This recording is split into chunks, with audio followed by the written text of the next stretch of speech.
Dearly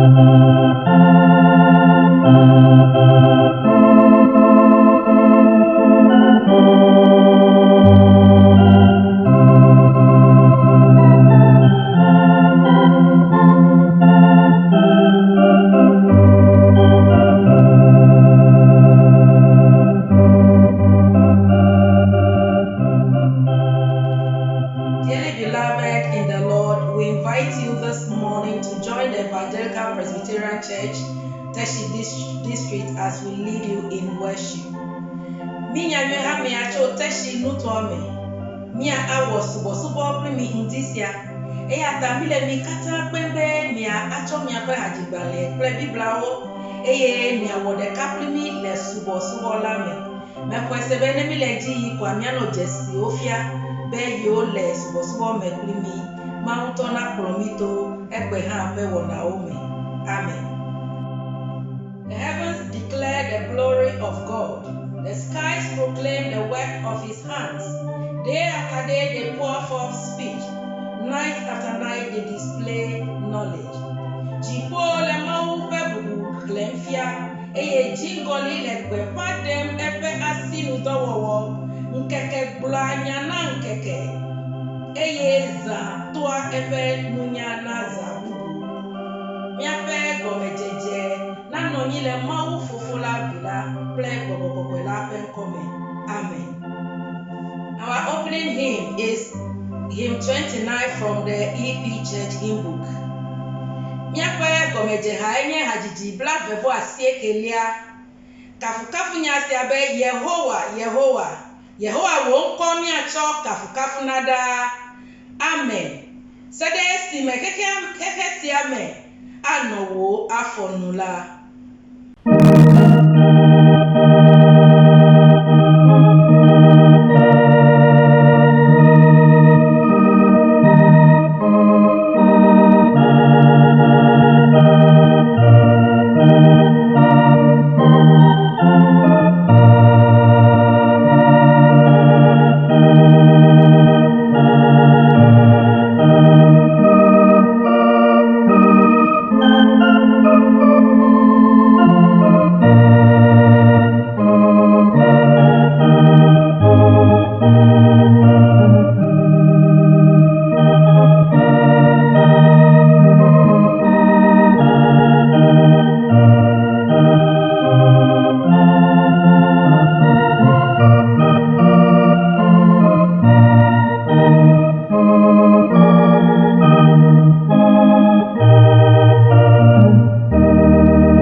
God has sent the Spirit of His Son into our hearts, crying, Abba, Father. Maudibe ya fiabe, ye vio nyenye, eyata viape bobosi doagli, lonoto ebe, au tonye lonoto, la dade miape jiome. Amen. Mia ayide bedododa me. Eyata novinyo omipo plim. Be mia ado beda be manongonami. We'll pray together, but I'll lead you. Shall we pray? Wo leti vinue lastiko pomele agapesese muo meziodo kafu legidim le amejo dwewo pe ape bebe Yehowa wonu jochu Yehowa wokanle enu gae Yehowa ga wonami le egbe kekesia fofo mi eda pe le nono manya glo sikenega chonami eye wonu ona okata legbefa dem wo ganyenye Yehowa mi amegbeto si onye wo asinu dowowo ha mi legbefa dem eye mi bu emebe wenye ga wenye muti kokwe papeto wenye fiamavo wenye fiasike omedo kake elitegbe kafu plebubu eye nyeto esikene gaveni amegbeto onu be nkeke ye gatumi emiele lamesema Yehowa miela pe damna ode nkeke siata miela pe damna ode miape agbeta miela pe damna ode nusia nusikene nabe ne namibe wa wombe miape agbenono aje dinamita ke Yehowa ne mia dzro mia do kwe ma dodo sika ne wode mia fa gbe ho amete zona de enu o mia nya ebe wola kokweto ne nye eyata mudisi atike mia tede enwo a Yehowa mia jesi be enu makoma we mienye eyata emie le kuku dem na mia yire mia do kwe me eyemie le me na obe fofoe Tomia pe nouveau kata kemi. Esi okemie woto mia pe nouveau me. Esi okemie woto nya gboglo me. Esi okemie mia pe tame suso go ha. Yehowa kata onye von le nkome. Ke fika koko acho abanami. Mia pe to Yesu Kristo pe busike ke nouveau pe fe. Na bena wa klo edi de sia de kle von de sia de dale mia ho. Bena wo mi koko ele mudisia. Yehowa kenuka atanwa temidacho wo no mavola gbo mi ape ga hiawo Yehowa nusi okata hia mi ape dedie no eyi kemie lenko me mi ape jio lenko me ngudisia mi ape ga hiawo ha emi ekovena wo bena amesia me ple eto amesia me eto he be amade dolele pe ai agba eleji eye wo le doyoyo biam amade okododo pe agbaleji eye wo le babia be Yehowa konaye o ke amade doma powo pe agbaleji ka amesia meto o Yehowa mi ele kuku dem na obe ne na akpo mi ape no plani be na wo nwe na mi be mi ape kakawo kata nusi onye fude na mele mi ape agbeme nusi okenye mo popo na mi Yehowa wo to na awebe wazu nusi okenye akpo eye mi atan adida sele wo ganyenye mu ka Yehowa mi ko duko kata la si o medem mi le kuku dem na obe fofo no plan ni popo pemu na ke na mi egbesia mi apeto Yesu Kristo na gade edokwe afia ameo le tepede siade Yehowa na wo esia to nuku do wo me to doyoyo wo me to dododo me be tepesi okenu gblele la Yehowa wo to na fonu kuku o de chitre na nu gbojo emuse na gado wo kata me be ameo kata watan abue me be nyatepe mawu ele keke amejidu Kristo enye kolavava ke Yehowa tepede sia desike to wo le yo le egbesia wonto na no pe jiome na ho pe kuku dede webe mi ape subo wo Yehowa wa ga gbogbo adon semi wa tumido mi agapo agbe koko fofo yis wona oji plimi na wunu plimi nwe le Kristo mi adela penkome amen. We shall affirm our faith by the Apostles' Creed. Miabu hoseme aglobe meho mau sinyeto muse katato ziwoji plani baji se meho Yesu Kristo mau petenuvi senye miapeto jise amesi pefuo focho bobo koko eme eye Maria de tubilaji amesi pefu le ponto Pilato te eye oheda timu eye woku eye odi amesi ichiepe eye wo ga focho amekuko domele nkeke to agbe eye wo ijifo eye wo da no mau eto muse kata to la pe nudusime afima wa ga cho ava adrogonu amegbagbe wo ple amekuko meko bobokoko ejese fle Kristo pe ha mekoko edeka sinya mekoko wo pe ku medodo nouveau keke ple muti na pa chitre chichi Paple Agbemavo. Amen. Our psalm of praise is Psalm 66. We'll read verse 8 to 20. Miape kafu salmo, echo salmo, tabla adevo ade. Miape echo bukui eni, pasede tama penu. Mi duko, mi kafu mi amaula. Mi na efe kafu na di wase. Eya na mi lagbe eye me na mi ape afo didi o mau elabe edomi po abe alesi wo loloa closer loe ene we plomi de dome we dro fupepe de aliji nami we na amewo do soto mi aji mi eto jome to tome ke ekplomi va dade tepe kekle Matsɔ numevɔsa ava aƒewò mee. Maxe nye adzɔgbeɖefe na wò. Nu si meke nu gblɔ kple nugbe si meke nu do esime meɖo xaxa me la. Matsɔ lã damiwo awɔ numemevɔsa na wò. Agbowo ƒe vɔsa si tu dzudzɔ mee.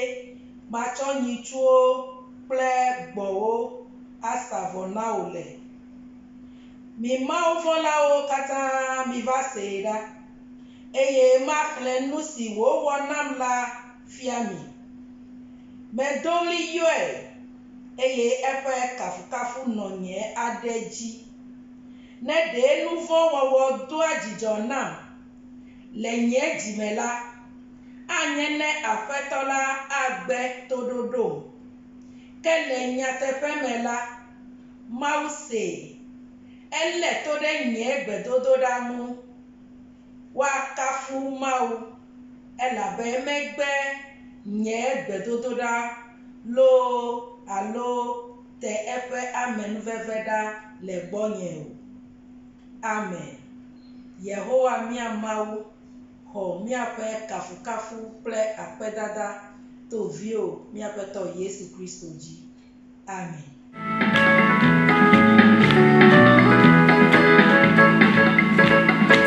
Joy like a river, joy like a river, joy like a river in my soul.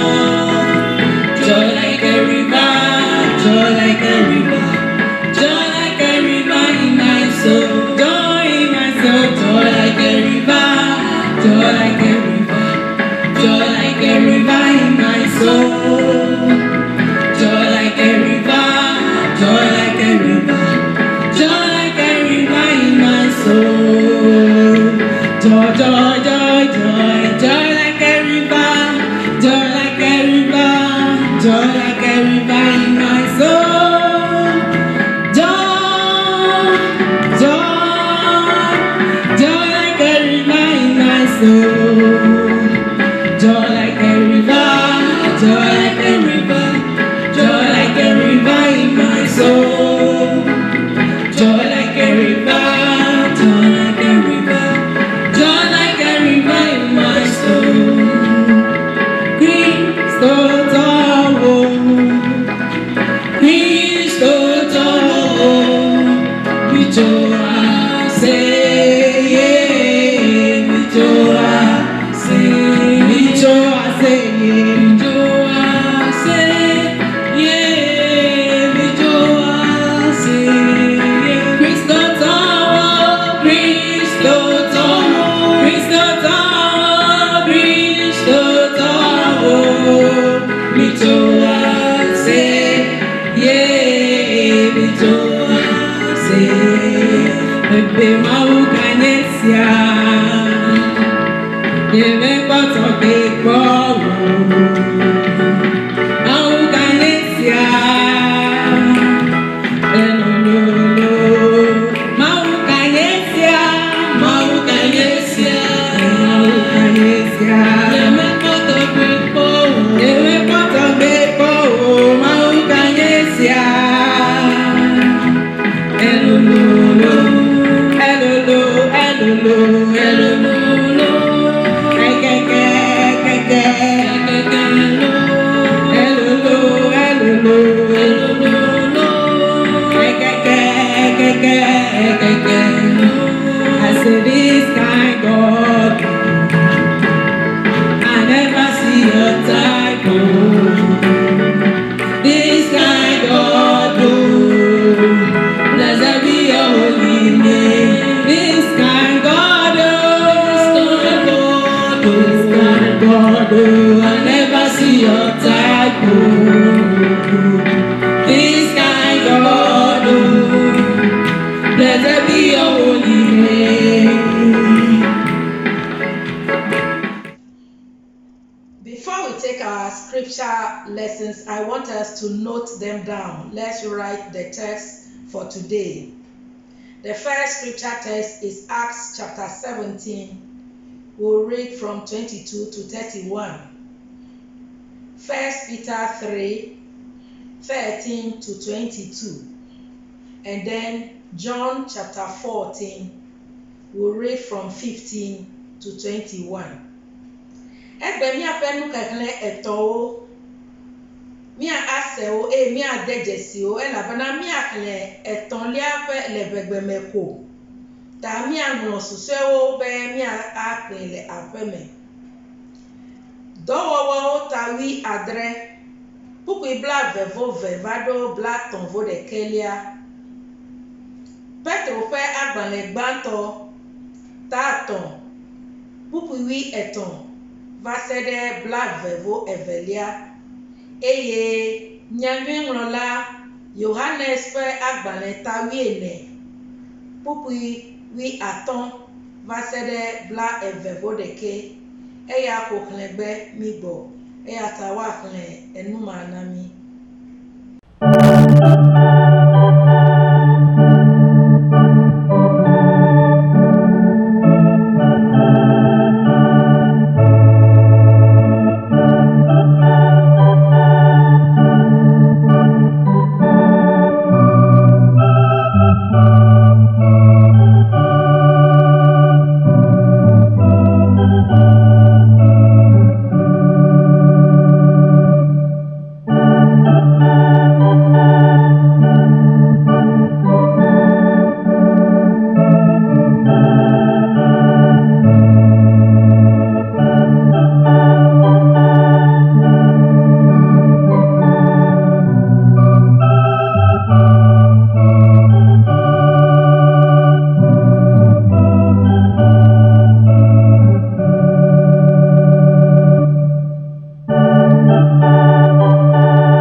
Nous xexlẽ etɔ̃lia tso Yohanes ƒe agbalẽ me. Yohanes ta 8:4. Xexlẽ tso kpukpui 15 va se ɖe 21. Yohanes ta 8:4. Tso kpukpui 15 va se ɖe 21. Ne mielɔm la, mele nye siawo me ɖe asi. Mele kuku ɖe ge na Fofo la, ale be wòaɖo nye axɔɖeakɔla bubu si ava nɔ mia gbɔ tegbee la ɖe mi. Eya nye gbɔgbɔ si fiana be Mawu nye nyateƒetɔ. Xexea me mate ŋu axɔe o, elabe mate ŋu akpɔe hafi ava yi si dze gee o. Ke miawo ya, mienyae elabe ele mia gbɔ eye wòanɔ mia me. Nyemagblẽ miawo ɖeɖe ko ɖi abe tsyɔ̃eviwo ene o. Magbɔ va mia gbɔ. Esusɔ ʋɛɛ ko xexea me magakpɔm o. Ke miawo ya miakpɔm. Esi mele agbe ta la, miawo hã mianɔ agbe. Yemayi la, miadze sii be mele tɔnye me, eye miawo miele menye, eye nye hã mele mia me. Ame si lé nye siawo me ɖe asi, eye wòwɔ wo dzi la, eyae nye ame si lɔ̃m. Ame si lɔ̃m la, tɔnye alɔ̃e. Nye hã malɔ̃e, eye maɖe ɖokuinye afiae. Amen. Woayra ame siwo le mawunya la sem, eye wole edzi wɔm la. Hallelujah. Amen. As usual, our district pastor is the preacher for today. Reverend Jonas Kumi Agboja will feed us with the word. Mia akpe nutome osofo Kwame Kumi Agboja be wana egbeƒe agbenya la na mi.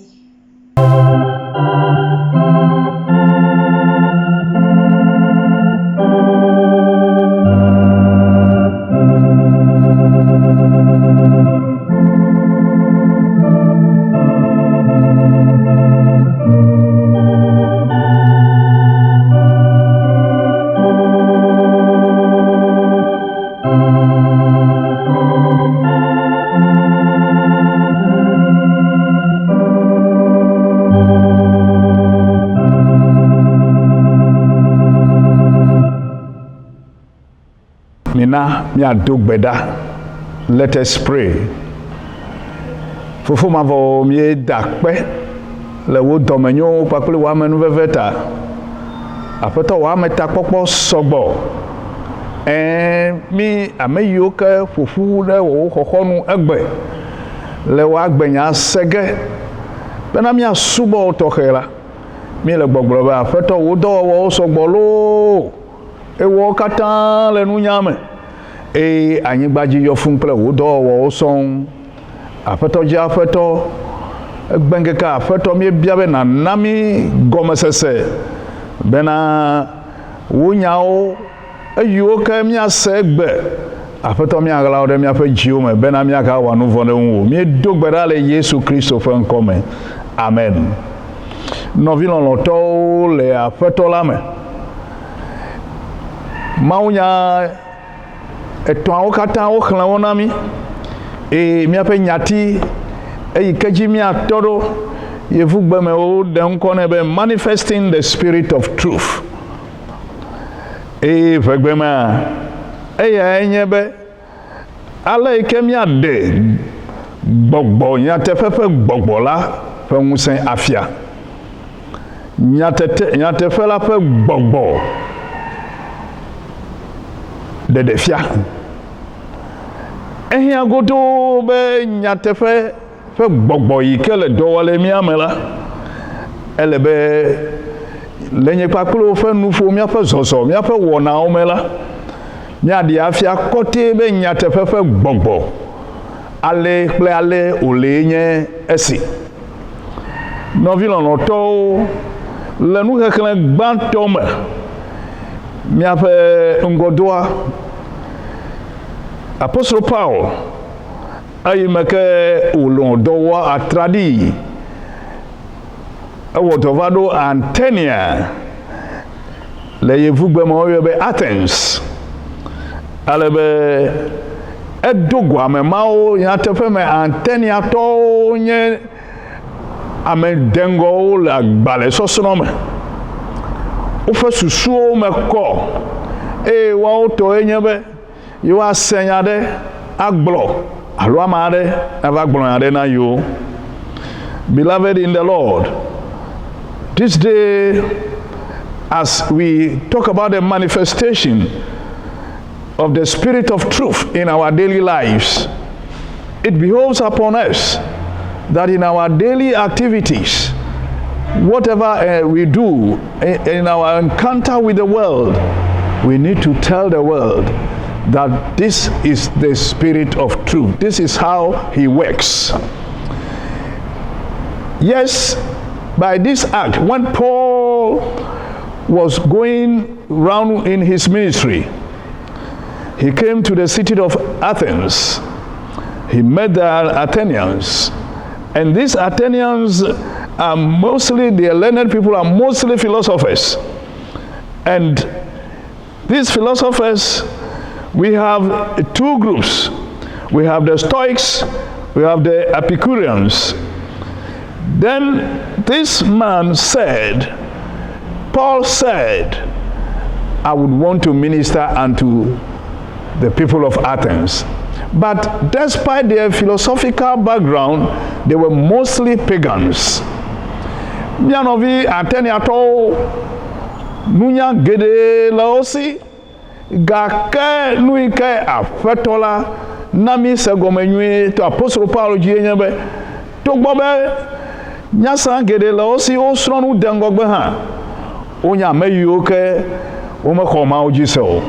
wonye nuka wonye ameyiwo kenye trɔ̃subɔlawo tsiritsiritsirio nɔvi lɔlɔtɔwo esi afia nye kpakpli miawo kɔtɛɛ be agbalẽnyanya ƒuƒlu mawu manɔme la viɖe mele ŋu eye míame geɖewo hã míeli míenya gblɔ pɛpɛpɛ be míexɔ aƒetɔ Yesu Kristo gake míezu sɔlimedelawo míezu nyaselawo ko ke egbe ŋkekea Mawu ƒe gbɔgbɔ eyi ke wɔnɛ be nyateƒe ƒe gbɔgbɔ la woɖe fia eye wògblɔ Mawu ƒe nyenye la Mawu na wɔe be nye kpakplo hã aƒetɔ la ƒe ŋusẽ ya gbɔgbɔ kɔkɔe ƒe ŋusẽ ya míaɖe fia le xexea me godoo haleluya nɔvinyewo afi sia afi yi ke miele le míaƒe aƒewo me le míaƒe teƒeteƒewo egbe ŋkekea dɔ bubu aɖeke manɔ mía ŋu kɔ be míadzro aƒetɔ ƒe yaya me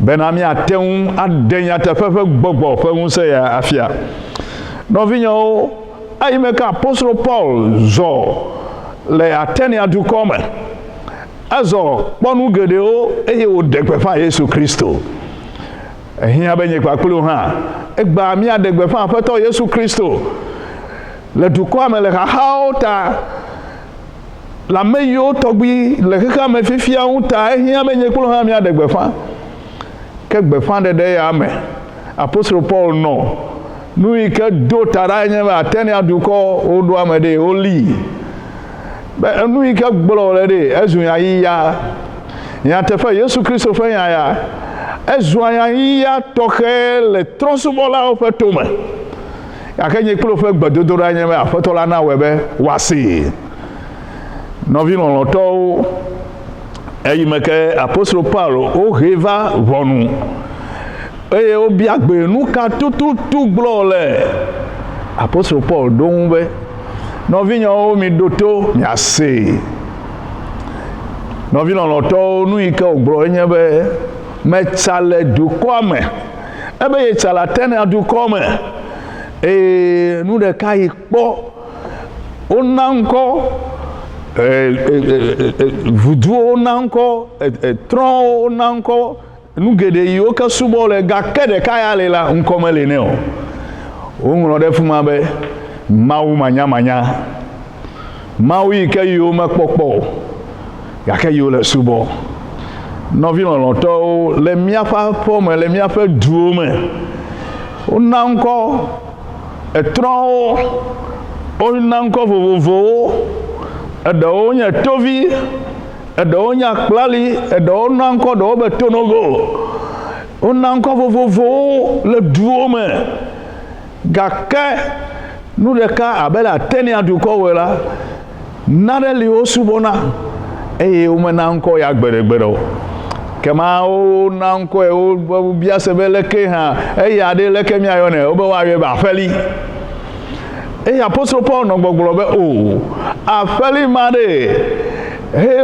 womenya ŋkɔ yi ke woanɛ o ɖe yidi bi agblɔ na wo be eyae nye Mawu yi ke eya subɔ yi le elabe womekpɔnɛ o haleluya nɔvi lɔlɔtɔwo ke Mawu ya ƒe ɖeɖefia Mawu ya ƒe ŋusẽ yi ke wobe woaɖe fia ɖe apostolo Paul be nu yi ke hiã be míawɔ yidi bi aɖo ŋku dzi na wo eyi me ke womena ŋkɔe o ta womenya ŋkɔ ka woayɔ nɛ o ta yidi bi ana woanya be ŋkɔ ma ame yi ke wole subɔsubɔ gake womenye o nu yi ke yidi bi agblɔ nye be eyae nye wɔla eye eyae nye ame yi ke kpɔa nu yiwo katã wowɔ ɖe xexea me dzi eye Mawu ma menɔ agbedoxɔ yi ke wɔ kple asi me o eye amegbetɔwo ƒe nuwɔnawo Mawu media be woasubɔ to amegbetɔ ƒe asinudɔwɔwɔwo me o eyae na ta wometɔ na ŋkɔe o eye wògblɔ be Mawu ma eyae wɔna nuwo katã nyuie Mawu ma ewɔ amegbetɔwo nyɔnuwo kple ŋutsuwo sia eye wòle gbɔgblɔ be eŋusẽ tɔxɛ Mawu tɔxɛ ya medidi tso gbɔ o eya ta yeƒe susue nye be eya me ye míele eya e mi subona idibi ana wa nyabe mauma ale ka o menu ma o darayin la nyatefe o ma to ananko oga ke idibi aglobe eya fe no no meme o kla na ticho ka ho o na gbe eya ta fifia ehia be atenduko na tere apostolo Paul be o na lere na ma kama mi ateda cho afeli fa hu sehu no vi no to egbenkeka nyeklosia gbogbo yo ka mie yo ma mie nota gbogbo yo ka kplomi teda cho afato la gbo yo ka yo ma mie no manya me no vi o egbae afato la le gbogbo be le afi miafe aticho gatoke yike wa afato Yesu Kristo kudo hafi wa va hafi nyeklo mi akwe hafi mi akwese la mi no viviti meta kake gbe abale ka apostle Paul de gbe fa to awola no vinyo o mi na mi atera ha so viviti ma fa unsembo viviti o kata wana yo kata me so da afato Yesu Kristo fa do yo mi na mi atrova afato lagbo hallelujah mi atro mi afa jiome mi agbogbo va afato fa mo nyu etoji no vi no to yata egbe nkeka mi fofudo tefasia tefa ikenye kplo miele Athens duko alo Atenia duko Ghana duko godo minami ateva afato Yesu Kristo fa logbo minami atroto mau yikamie deje sibe mau manya egbe nyekwa kplo mi se fe nko mi se Yehowa mau fe nko be mau manya o nyona mi ta gaka ticho ganwe ata menya ba onkonya Yehova menya ba onkonya Yesu Kristo minami ateva gbo no vinyo eyata mia no vi Petro le nu han velia mele gbogbobe be mi atwande gbogbo kokofo nwuse ya afiala no vinyo mi na be mi ana imple mi no vi o le lolome mi ha mi an fa akpefu da feto Yesu Kristo fa yo toke ya hu no vi lo to benenye be mi akpefu ha mi akpe na feto la nenye be mi vovon domi na ha otumi na kuki otumi la afeto la pe musa ike pro apostolo Paul be o ton blagben mavon la ademito vondito la fasime hallelujah. In manifesting the spirit of truth, the Bible tells us that we may suffer, we may have oppressions, we may have suppressions, but surely the Lord would bless us. Novinho, in manifesting the truth, we need to do it without fear. Agbel koko dilao la feto la fe nkome. Bengeka a feto fe dodo. Ayi kami khobe miao mia yi adegbe fa feto la fe hunse mavon to la. Mina mia wela feto Yesu Kristo fe vovome. Yata Yesu Kristo agbefia ayi meke oglona nu sron la o be le nu kekle ton liame. He says that all who will manifest the spirit of truth could only do this if they hold firm to Christ's instructions. Brethren in the Lord, then Christ will grant you a comforter to carry out this assignment. Novio afato Yesu Kristo dongbe nami abe ehia be mi awodotoke ya eyata nu ike afato Yesu Kristo ngbedoto ike onami eya nyebe ya nabe ya hoda kolara na vanami benye kwakuli mi o mi ano ya hola kola yo me America ho ya da kola mi gbogbo kokko la nwi eya ko ya to don sami benye kwakuli mi o mi atanwa ade gbogbo kokko mi atafefe gbogbo ya fa musan afia egblona mi be ya gbogbo be eno mi ame mi ha mi ano ya mame eba me yiwo ke le godo wo me dzesi o ke miawo ya la mia dzesi egbe me bia tɔxe be aƒetɔ ƒe gbɔgbɔ na wɔe be nye kplo sia mia dzesi gbɔgbɔ kɔkɔe ƒe ŋusẽ ya nye kplo sia mia na gbe na aƒetɔ Yesu Kristo ekema nu yi ke mienya tɔxe nye be Mawu kplɔla nyuie gbɔgbɔ kɔkɔe kplɔla nyuie dela Yesu Kristo kplɔla nyuie anɔ ŋgɔ na mi bena miawo hã miate ŋu aɖe gbeƒã nyateƒe ƒe gbɔgbɔ ya le Yesu Kristo agbefia ƒe ŋkɔ me aƒetɔ la nanɔ kpli mi le miaƒe aƒewo me le miaƒe teƒeteƒewo katã bena gbɔgbɔ kɔkɔe eƒe ŋusẽ natɔ kpɔ ƒo xlã mi tso ifia ɖe ase ɖe mavɔmavɔwo me amen.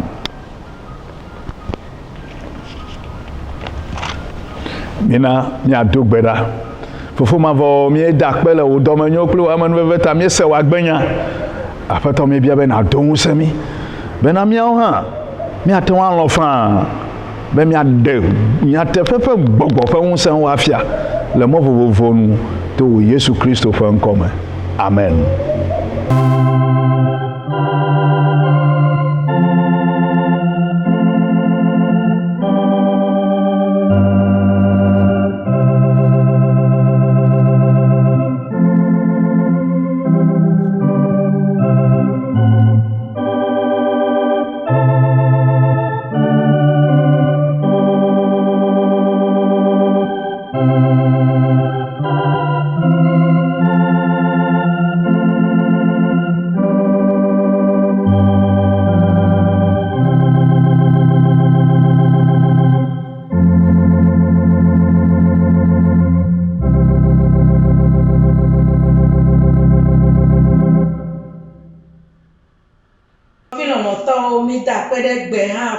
Subɔsubɔ ta be ekplɔ mi to me eye esusɔ vie ko miawu subɔsubɔ nu ke mi se gbeƒã ɖeɖe yiwo ke le na mi ɖa abale yi ke dziɖulawo wogaɖe gbeƒã sɔlimedede me le anyinɔgbe le meya katã va se ɖe wo nuwuwo eya megbe aƒe ne nya ɖe lia wa agblɔ na mi eya ta miganɔ mɔ kpɔ na mi ŋtsɔ kɔsragbe be miaga ado ɖe mia dzi eye miawɔ ɖeka kpli mi be mia asubɔ. We will not worship in our chapel till the end of May, so we are expecting to be with you coming Sunday to worship live from this channel, and we invite you to invite your friends, tell your friends about our page so that they will always follow us. Ke enya bubu yiwo ke wòle be míalé fɔ ɖe ŋu enye ele yi ke míalé be na mía ɖokuiwo be edɔléle ya fifia wona mínya be eva ɖo míaƒe gologuiawo me meganye mɔzɔlawo yɔwoe me ya wòle woava o ke ele mía dome eya ta nu ka míawɔ esededewo le eye fifia woda se ɖe be aƒe adzo le aƒe me anu be yi do yie ɖe gbɔmea ele be nakɔ enu tsyɔ ŋati natsyɔ nu enue be mava akpekpe alo aƒo nu ana edɔléle ame aɖeke o eye wo hã maxɔ dɔ le ame ŋu o eya ta migale ŋku ɖo dzi na míaƒe hametɔwo katã kple toɖola godo be míadze agbagba awɔ se ya dzi pɛpɛpɛ ŋɖeke meganye nu ɖadia na mi o ɣeyiɣia ƒe nuwɔwɔ eya wɔ mi le eya hã nu ava yi tsã eya ta míadze agbagba awɔ se ya dzi ele vevie ɖe eye ne mi le míaƒe aƒewo me hã mi sɔgbɔ ɖe aƒe me megatrɔe be minya mía nɔewo o minya mía nɔewo gake menya ame yi ke ɖewo manyi dɔlélea eɖo eŋu eye wòava ma le aƒe me godoo eya ta le míaƒe aƒewo me hã asi kɔklɔ be míadze agbagba anɔ asi klɔ kabakaba ne mi do yi gbɔme ne mi gbɔ míadze agbagba akɔ adzalɛ ayi ɖe míaƒe pipe to akplɔ asi nyuie ɖe be mama dɔlélea na mía nɔewo ne wògale mía si hã sanitizers míakɔ ya tse anɔ asi tutu mexɔe se be ne be mi lé be ne mía ɖokoe madidi wa mía aƒoƒu le hadede me be mi ato aseyere ho ahu be edemi to evon aloga yi sese ya ha me maune no plimi mi don kuji mi apenu na nawo na va ha mi agbo elabena dola galeji yi ko dola leji yi manye gbedo ho me eya ko subo maule o le mi ape jime le mi ape no pe o mi la gbagbaje mi le dode si adewo pepepe be mi ape gbogbo o na note eya ta mi ape nu na nawo wa dede emojinami mi apo mi ako ega ato network de si ade ike la si o ke ma ton ayo na mi be do ma hin ne me yia anya no na mi wu be *447 *1639 hash bagugbe ayo. This is our contributory code I'm giving. If you want to support the church, you want to give anything to the church, you are invited to do that through any of the channels, *447 *1639. Any of the networks will carry you through. Amen. We'll now invite our district pastor to give us the closing prayer and benediction. Miape osofo be wava adonu gbe danami wana yayirahami. Mina mi ado gbera mi kata tefasia tefa ikemiele mi wode kaklim be mi adonu gbera mau jojo to mi dape mi le kafo le wo domanyo kle wa manu veveta be na be mi ha mi ka subo egbe afeto le mi afa subo me mi so mi afa gbeda sina otoke mi le ba bia be afeto bolo mi na do unsemi be mi atan de unsen ya o gbogbo kokko efe unsen gbogbo kokko efe manu veve gbogbo kokko efe nunya afeto mi atan de fia duko mau agbefia vemianu be mi atan wo esia le wo Yesu Kristo fe nkome. Amen. Mina yado apeto Yesu Kristo fe gbedodora si ofia mi rada bena mi ato silejifo wo kontina ko wo fia dudu nava mi awa wolonlo nu la ngbaji sigbale si wona lejifo ene na mi apendu si asemi anu egbela mi eto mi apenu von kemi sigbale si mi ha mi eto ke amesi o davo de mi antila ene be ka kplomi de tetekpomo ke de mi to vori tola sime ela bena to wenye fia dudu plon sen plon ti kokwe yire mavo me. Amen. Mina nya ho ma ofe yayira ke unti fafa ma wala unto amesi ke yo mi toke de kanyenye fe gbogbo de kanyenye fe mau Amerika le deka fofo vi kle gbo kokko fe nwusan ya na wo mi katan de kai susu deka didi deka jime deka fe nyawo na no mi asi kenenye be mi wo esi aola ekema Yehova na yira mi wa kpo mi aji Yehova na nkonkume na wa ve mi anu Yehova na tomo re mi agbo efe nguti fafa na no mi aji to hia da sere mavo me. Amen.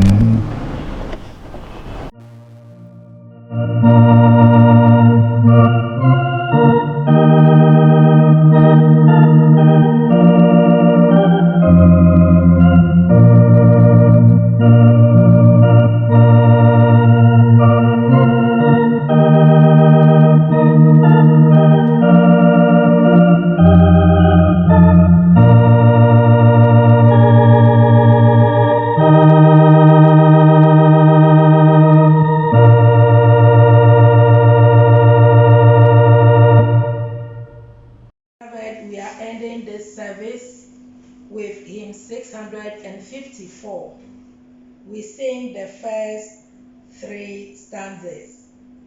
Mia awu subo no ple hajiji alafa de bla atonvo enelia mia jipupu igbanto eton awo. Mia mwi lafa levon keke siame Yesu fe huta mia pon mwi fafa.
Amen.